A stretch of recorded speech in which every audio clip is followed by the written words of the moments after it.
Bismillahirrahmanirrahim. Assalamualaikum warahmatullahi wabarakatuh. Selamat siang. Salam sejahtera untuk kita semua. Anak-anakku sekalian, peserta didik SMP Negeri 259 yang Bapak banggakan.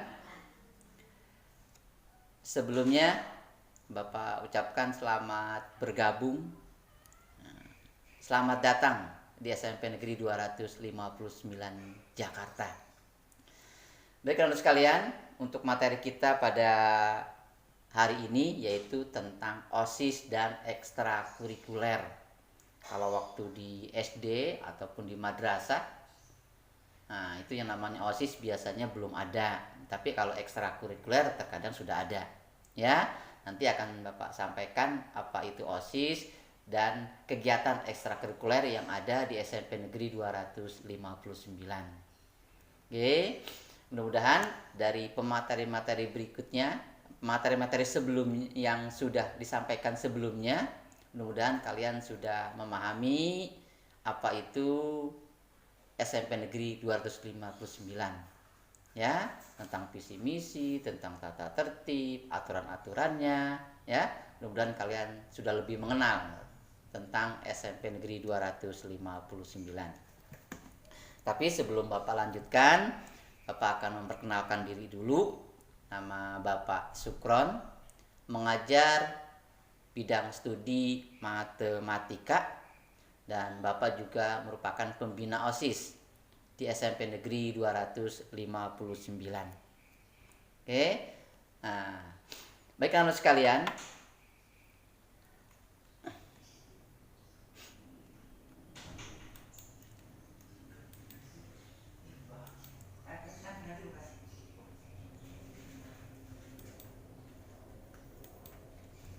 tentang OSIS. Nah, ini yang tadi saya sampaikan, untuk OSIS di SD ataupun di madrasah biasanya belum ada, tapi dalam lingkup kecil. Nah, OSIS merupakan kependekan dari organisasi siswa intrasekolah. Organisasi ini berada di tingkat sekolah dan dibentuk di sekolah menengah, yaitu SMP dan SMA yang tadi di awal sudah Bapak sampaikan. Ya.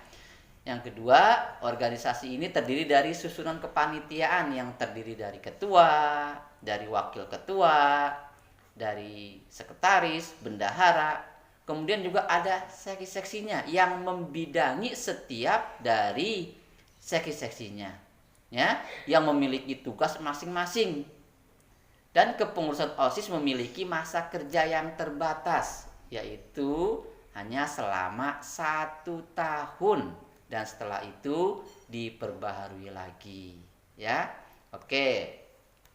Ini fungsi OSIS. OSIS merupakan sebuah wadah yang memfasilitasi para siswa untuk bekerja sesuai tugasnya masing-masing demi kepentingan sekolah dan seluruh siswa. Ingat, selain itu, OSIS juga berfungsi sebagai pendorong berkembangnya kemampuan dan kreativitas siswa. Jadi kalau kalian yang ingin lebih mengembangkan tentang kreativitas kalian, ya, punya masukan-masukan yang ingin memajukan OSIS, silahkan kalian untuk masuk di OSIS SMP Negeri 259. Oke, baik, nah kita lanjut. Untuk tujuan OSIS. Nah, ini OSIS bertujuan memfasilitasi para siswa untuk menyalurkan aspirasinya. Ingat, mengekspresikan kreativitasnya dan berkontribusi untuk hal-hal yang positif.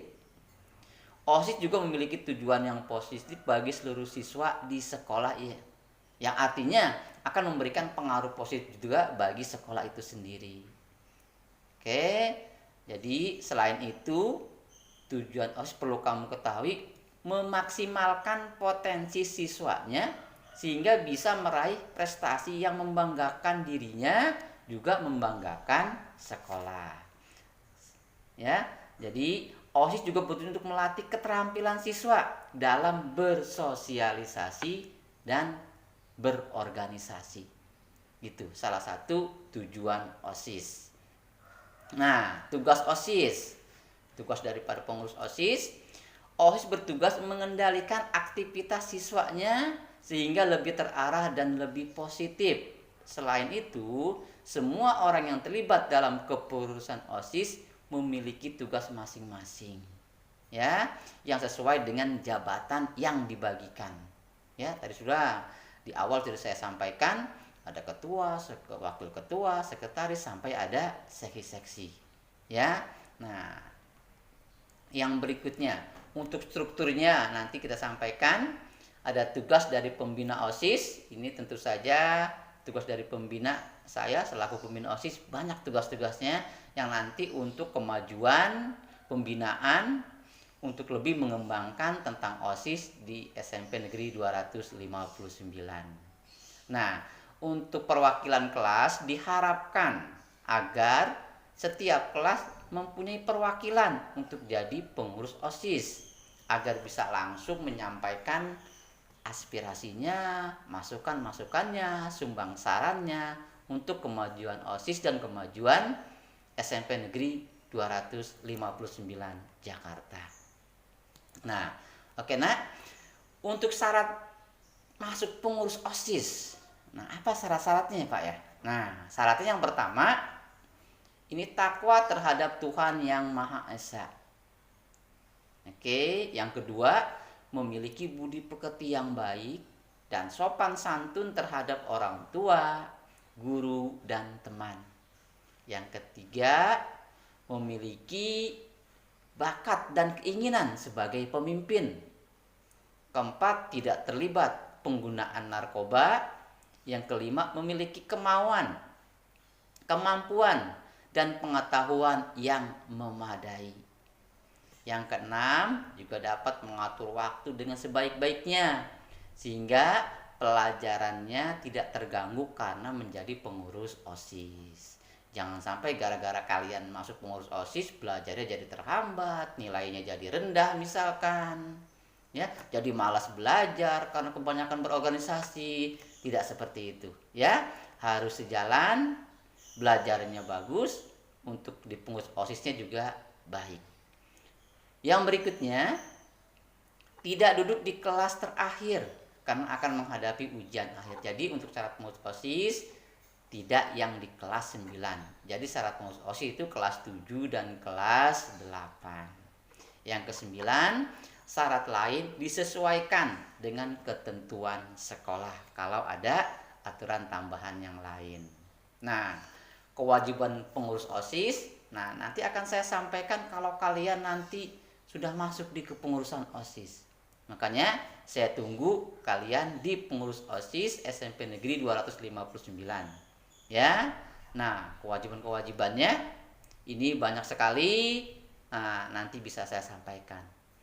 Yang berikutnya ada tugas-tugasnya. Nah, tugas-tugas dari pengurus OSIS, dari ketua. Ya, jelas ketua memimpin organisasi, berkoordinasi, menetapkan. Ya, ini tidak saya sampaikan di sini. Nanti saya sampaikan ketika kalian sudah masuk di dalam kepengurusan OSIS. Tugas wakil ketua, tugas sekretaris, wakil sekretaris, bendahara dan wakil bendahara dan lain-lainnya. Juga ada bagian seksinya, ya. Ada ketua seksinya, tugasnya apa saja, ya, untuk lebih memajukan OSIS. Nah, ya. Jadi saya harapkan kalian bisa tertarik untuk masuk di kepengurusan OSIS, akan lebih mengembangkan tentang OSIS di SMP Negeri 259 Jakarta, ya, agar OSIS SMP Negeri 259 bisa lebih maju dan lebih terkenal. Oke, yang berikutnya. Nah, ini pokok-pokok kegiatannya, nah, ya. Ada seksi pembinaan keimanan dan ketakwaan terhadap Tuhan Yang Maha Esa, seksi pembinaan budi pekerti yang luhur, dan seterusnya dan seterusnya. Oke. Nah, ini juga pembinaan sastra dan budaya juga kita ada. Informasi dan komunikasi tentang TIK juga kita ada, ya. Nah, yang berikutnya, alasan masuk OSIS yang tepat dan meyakinkan. Apa kira-kira ya? Nah, yang pertama, ini kalian bisa menambah teman, karena bisa dikenal oleh seluruh peserta didik yang ada di SMP 259. Yang kedua, bisa menambah pengalaman bagaimana cara memimpin, pengalaman kepemimpinan, ya, mengasah keberanian tentang untuk berbicara, berkomunikasi, mengemukakan pendapat dan lain-lainnya. Keempat, mengasah kemampuan bekerja sama, ya, juga mengasah keterampilan berkomunikasi. Ya, kalau yang namanya kita berorganisasi tadi kan sering berkomunikasi, sering ngobrol, mengungkapkan pendapat. Ya, yang berikutnya ini jadi populer di sekolah tersebut, ya ini sama dengan tambah teman, bisa lebih dikenal, juga bisa merupakan ajang menyalurkan ide. Kalau kalian punya pendapat, ya punya ide, bisa kalian sampaikan langsung. Yang kedelapan, membentuk karakter positif, nah, melatih tanggung jawab, bekal untuk masa depan, ya. Nah, yang terakhir ini yang sekarang sangat berguna sekali, tambahan nilai untuk masuk sekolah lanjutan tingkat atas negeri. Kalau kalian jadi pengurus OSIS, ingat pengurus OSISnya itu nanti akan dimasukkan ke dalam Sidanira, nah, akan sebagai nilai tambah kalau kalian mau masuk di sekolah lanjutan tingkat atas negeri, ya. Oke, jadi itu sekali lagi saya harapkan kalian bisa tertarik untuk masuk di OSIS SMP Negeri 259 Jakarta. Saya tunggu kalian di OSIS 259. Oke, baik. Nah, yang berikutnya ini struktur pengurus OSISnya. Ini pertama, kepala sekolah Ibu Lina Purnama Asi, wakil kesiswaannya Ibu Atut Satya Budining Tias, pembina OSISnya Sukron, ketua OSIS kita Bilan Ajuwin Saputra, ada wakil ketua, sekretaris bendahara, dan ini seksi-seksinya, seksi keamanan, ya, nah, seksi keimanan kepada Tuhan Yang Maha Esa, dan seterusnya, sampai seksi kesegaran jasmani. Ya, kalau nanti kalian masuk di pengurus OSIS, banyak kegiatan-kegiatan yang ada di dalam kepengurusan OSIS yang tidak saya sampaikan di forum ini, ya. Jadi sekalian, saya harapkan kalian bisa tertarik dan bisa masuk ke dalam pengurus OSIS SMP Negeri 259 Jakarta. Oke, nak, kita beralih yang berikutnya, yaitu mengenai ekstrakurikuler. Nah, apa itu ekstrakurikuler? Ekstrakurikuler adalah kegiatan pendidikan di luar mata pelajaran dan juga pelayanan konseling untuk membantu pengembangan peserta didik sesuai dengan kebutuhan, potensi, bakat, dan minat mereka melalui kegiatan yang secara khusus. Oke, nah, kegiatan ekstrakurikuler, nah, ini kalian bisa pilih nanti salah satunya untuk masuk ke dalam kegiatan ekstrakurikuler. Yang berikutnya, fungsi kegiatan ekstrakurikuler, satu, pengembangan, yaitu fungsi kegiatan ekstrakurikuler untuk mengembangkan kemampuan dan kreativitas peserta didik sesuai dengan potensi, bakat, dan minat mereka. Nah, misalkan begini, kalau kalian suka dengan tari misalkan, kalian ingin mengembangkan seni tari kalian bisa masuk ke dalam ekskul dari seni tari. Di situ kalian bisa mengembangkan bakat dan minat kalian untuk lebih mengenal tentang tari. Oke, nah ya. Yang kedua, yaitu fungsi kegiatan ekstrakurikuler untuk mengembangkan kemampuan dan rasa tanggung jawab sosial peserta didik terhadap ekstrakurikulernya. Juga untuk mengembangkan suasana rileks, mengembirakan, dan menyenangkan. Juga keempat, persiapan karir, yaitu fungsi kegiatan ekstrakurikuler untuk mengembangkan karir kalian di bidang ekstrakurikuler. Tadi misalkan contohnya seni tari, paskibra, melukis, atau yang lainnya. Oke, kita. Itu untuk kegiatan-kegiatan ekstrakurikuler ini sifatnya, nah, yang sudah saya sampaikan. Jadi saya harapkan kalian bisa lebih tertarik untuk masuk ke salah satu ekstrakurikuler yang ada di SMP Negeri 259. Nah, pelaksanaan kegiatannya ini yang pertama, kegiatan ekstrakurikuler bersifat rutin. Nah, dilaksanakan secara langsung oleh guru dan tenaga pendidikan di sekolah. Misalkan secara rutin ini dilaksanakan 1 minggu sekali di luar di jam pelajaran. Nanti jadwalnya Bapak sampaikan di akhir ya. Nah, waktu-waktu pelaksanaan kegiatan ekstrakurikuler. Nah, ingat yang kedua, kegiatan ekstrakurikuler juga terprogram, dilaksanakan sesuai dengan sasaran, substansi, jenis kegiatan, waktu dan tempat pelaksanaannya yang sudah direncanakan oleh pembina ekstrakurikuler masing-masing. Ya, nah, oke. Baik, yang berikutnya, jenis kegiatan ekstrakurikulernya banyak di sini. Ada paskibra, ada kir, dan yang lain-lainnya. Ya, kegiatan-kegiatan juga ekstrakurikuler ada seminar, lokakarya, pameran, bajar, dan lain-lainnya. Oke, itu. Nah, ini saya sampaikan pembina ekstrakurikuler di SMP Negeri 259 Jakarta. Yang pertama ada Bapak Aryansah dan Ibu Tuti, ini pembina pramuka. Jadi ini salah satu ekstrakurikuler yang wajib kalian ikuti, yaitu ekstrakurikuler pramuka. Sekali lagi, untuk eskul pramuka untuk kelas 7 wajib kalian ikuti. Nah, kenapa? Kalau kalian tidak mengikuti kegiatan pramuka, nanti kalau untuk kenaikan kelas untuk ke kelas 8 bisa terkendala kalau kalian tidak masuk ke dalam eskul pramuka. Karena ya, kalau eskul-eskul yang lainnya bisa kalian pilih salah satunya. Nah, tapi pramuka harus diikuti. Nah, jadi kalau latihannya seminggu 1 kali, ya. Nah, itu pembinanya ada Bapak Aryansah, Ibu Tuti Hardiati. Kemudian ada kegiatan, ada seni tari, eskulnya, seni musik, ada rohis, rokris, paskibra, kir, basket, dan PMR. Itu ya. Jadi saya harapkan kalian bisa masuk ke dalam ekstrakurikuler di SMP Negeri 259. Untuk nomor teleponnya ada ya, kalian bisa lihat itu.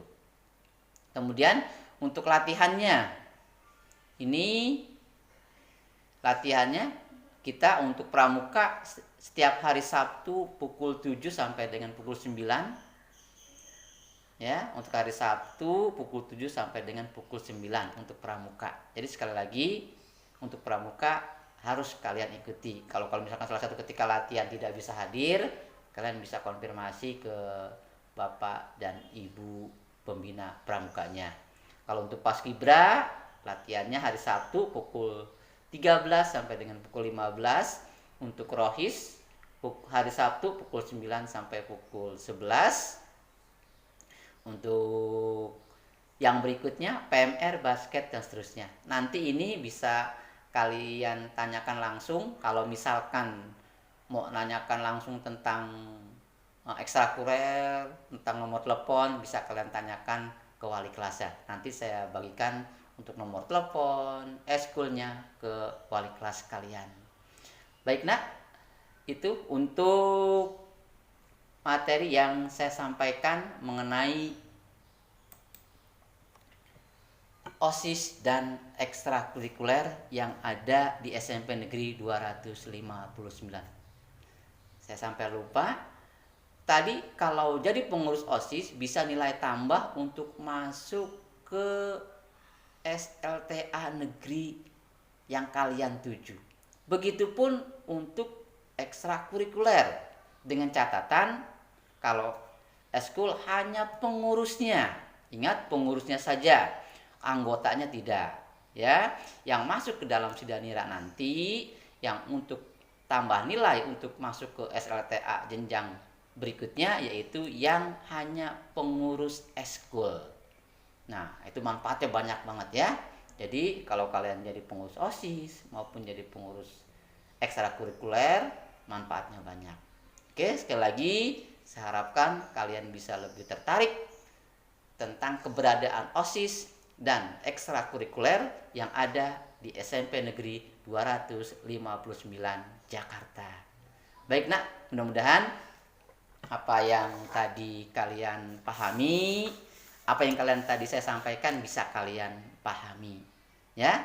Oke, mudah-mudahan sekali lagi selamat bergabung di SMP Negeri 299 dan kalian bisa tertarik untuk masuk di OSIS SMP Negeri 299 dan bisa lebih memahami tentang ekstrakurikuler dan bisa memilih salah satu ekstrakurikuler yang akan kalian ikuti di SMP Negeri 259 Jakarta. Oke nak, untuk tugas kalian, nah untuk tugas kalian nanti ini di MPLS ini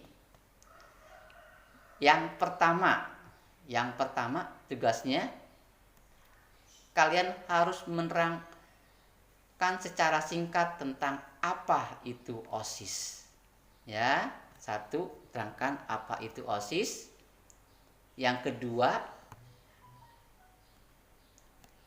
masukan dan saran kalian tentang OSIS di SMP Negeri 259 Jakarta.